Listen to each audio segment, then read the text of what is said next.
Uniteam out. Unipink is in. Yan po ang bali-balita sa ngayon na nagsanib na daw ang BBM at Leni supporters. Well, yes and no siguro.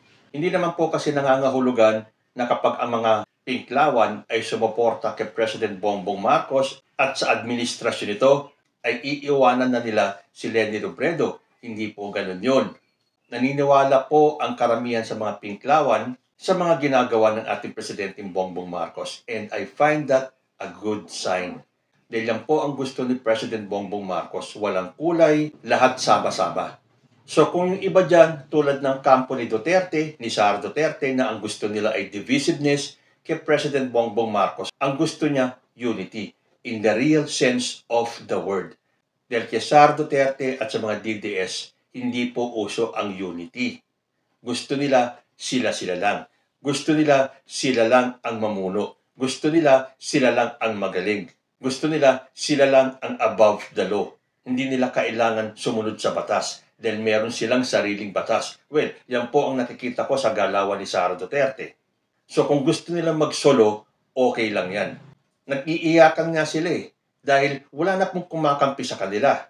Pero kay President Bongbong Marcos at sa gobyerno nito, andyan ang mga pinklawan, andyan ang mga supporters ni Manny Pacquiao, ang mga supporters ni Ping Lacson, dahil yan po ang gusto nating makita at yan po ang nangyayari ngayon. Nakita na po natin yan nung nagkamay si former Vice President Leni Robredo at si President Bongbong Marcos. Nakita natin yan nung nag-post si Corina Sanchez ng pictures nila with the First Lady.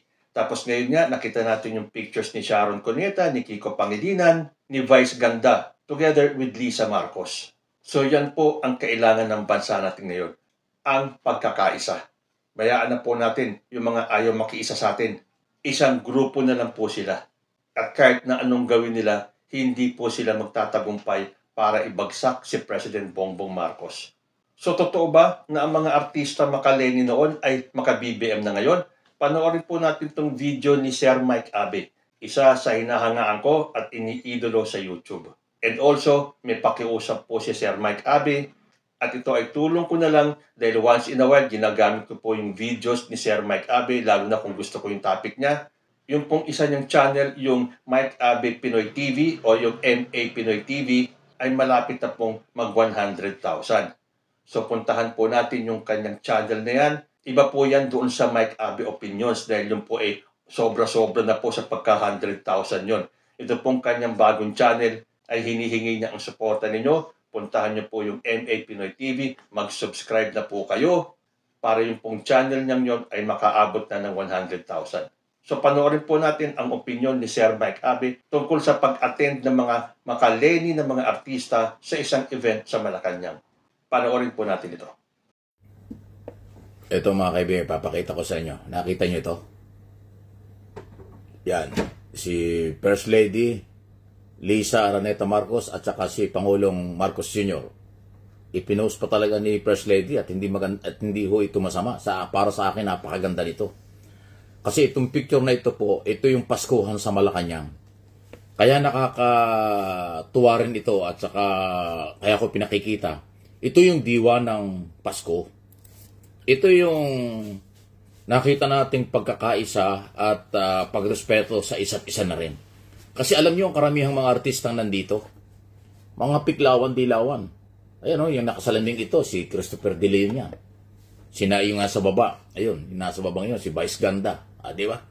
So yung mga talent ng ABS-CBN, dati o ngayon ay nasa kabila, nasa GMA na kung saan man nandoon sila.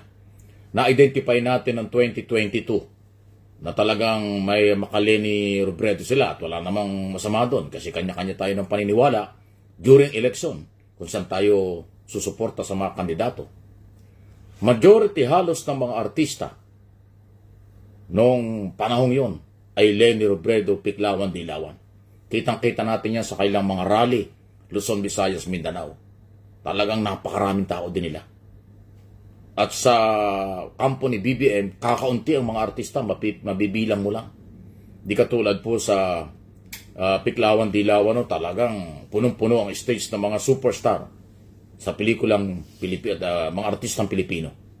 At dito ho sa ipinakita kong ito, Kaya nakakatuwa dahil itong mga artistang hindi sumuporta kay Pangulong Marcos, noon ay BBM, ngayon President Marcos, ay nandiyan na.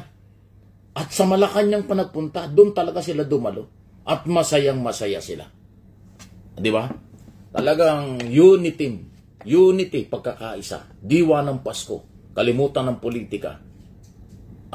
Nagkakantahan sila, nagbabanding-banding kaliwat kanan, picture kaliwat kanan, yung mga video, pero hindi ko na ilalabas yung mga video dahil ayaw ko copyright naman. Yung picture, patunay lang. Salamat kay First Lady Lisa Araneta Marcos kasi siya yung nag-post niyan. First Lady. Yun na lang ginamit natin yung picture na yan. Mapakarami pong picture at video pero ayaw ko nang i-play sa inyo. Dahil ayaw ko naman tayo reklamo ng mga yan. Okay? Hindi ayaw kong gumamit ng walang pahintulot. Salamat na lang tayo at nandyan sila. Pero yan, kaya ko ginamit yan at pinapaliwanag ko sa inyo, napakaganda ng halimbawa. Isa sa mga nakita ko rito, kasi si Pangulong Marcos, ginagawa niya ang trabaho niya. Kaya nga, hindi siya iniiwan ng Marcos loyalists, Marcos supporters at ng silent majority.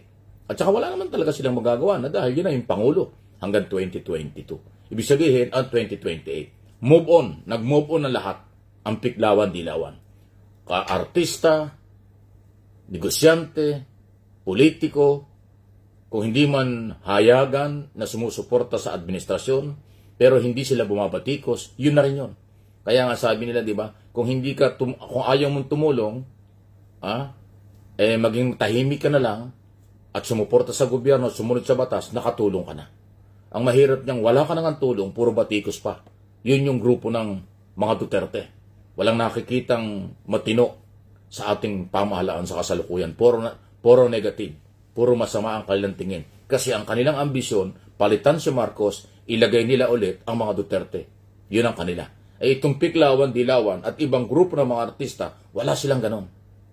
Ang kanila, tapos ng eleksyon, inimbitahan sila sa Malacanang, pinaunla kanila, napakainit ng pagtanggap ng mag-asawang Pangulong Marcos at First Lady Lisa Araneta Marcos. Diwa ng Pasko. Diba? Kung yung mga gunita noong 2022, grabe po ang mga batikos, pati mga artista, hindi lang entertainment ang ginagawa. Bumabatikos din sa mga Marcos kasi election time. Pero lahat yung binaliwala na, kinalimutan na. Ngayon, magkakasama sila nung isang araw dyan sa Palasyo ng Malacanang. Di ba yan ang magandang indikasyon? Sana all. Alam mo, pagka ganyan nakikita ng maraming Pilipino sa mundo, na ating ginagalawan, lalo na mga Pilipino sa abroad na bihirang nakakauwi ng Pilipinas, pag nakakakita sila ng ganyan, na magkakalaban sa politika nagsama-sama, dahil Pasko, o dahil sa panahon ito ay kailangan magtulong-tulong, nakakataas ng moral yun. Nababawasan yung stress ng mga Pilipinong namimiss nila ang kailang pamilya at ang Pilipinas. Hindi makauwi dahil busy sa hanap buhay. Yun yun. Di katulad ng ibang grupo na walang ginawa kundi paninira para lalong ma-stress yung mga Pilipino sa abroad. Nililin lang nila.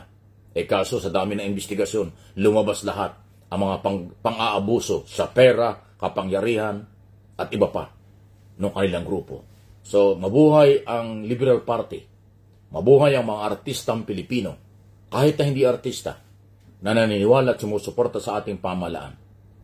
Kasi ang akin ng paniniwala, kung sino ang presidente, ating tulungan. Wala naman tayong magagawa dyan eh.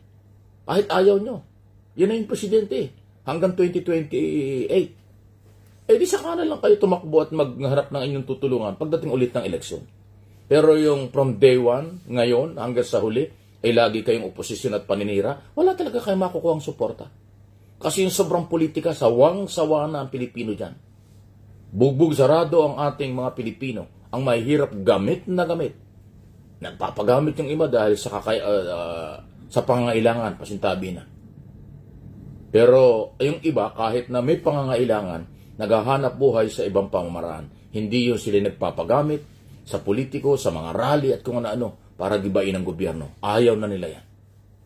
Sawa na ang tao sa people power o pagpapalit ng wala sa lugar ng Pangulo dahil wala rin nangyayari sa mahihirap. Mayaman lang at politiko lang nakikinabang pagka wala sa lugar ang pagpapalit ng Pangulo ng bansa sa magitan ng people power o ng mga klaseng pag-aklas. Wala na yan.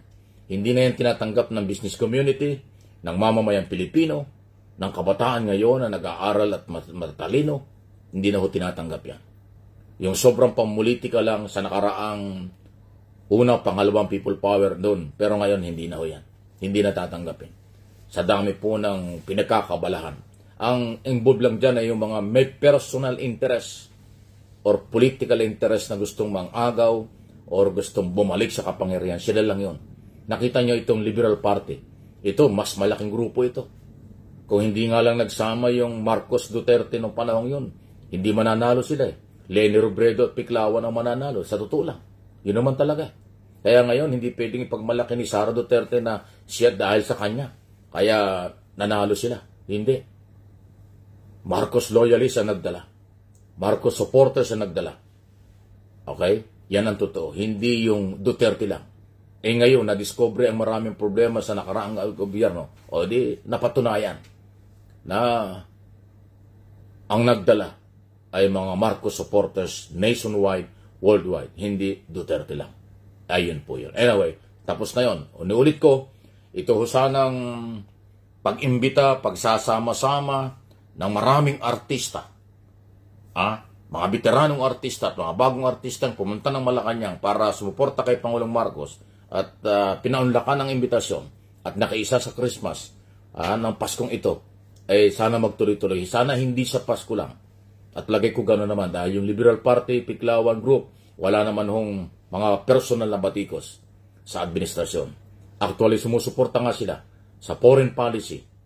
Okay? Independent foreign policy. Tungkol sa ekonomiya, tungkol sa posisyon sa West Philippine Sea. Nakikisa sila. Hindi katulad ng ilang grupo dyan na laging walang nakikitang positibo. Alam na niyo kung sino yon. Please like, share ng ating mga video dito. Lahat ng video ko dito po sa MA Pinoy TV at Mike Abe Opinions. Okay? Tulungan po ninyo yung MA Pinoy TV para umabot na ng 100,000. Kaunti na lang. Kaunting kimbot na lang, aabot na ho ng 100,000 subscriber. Ay dahil sa inyong suporta. Merry Christmas po!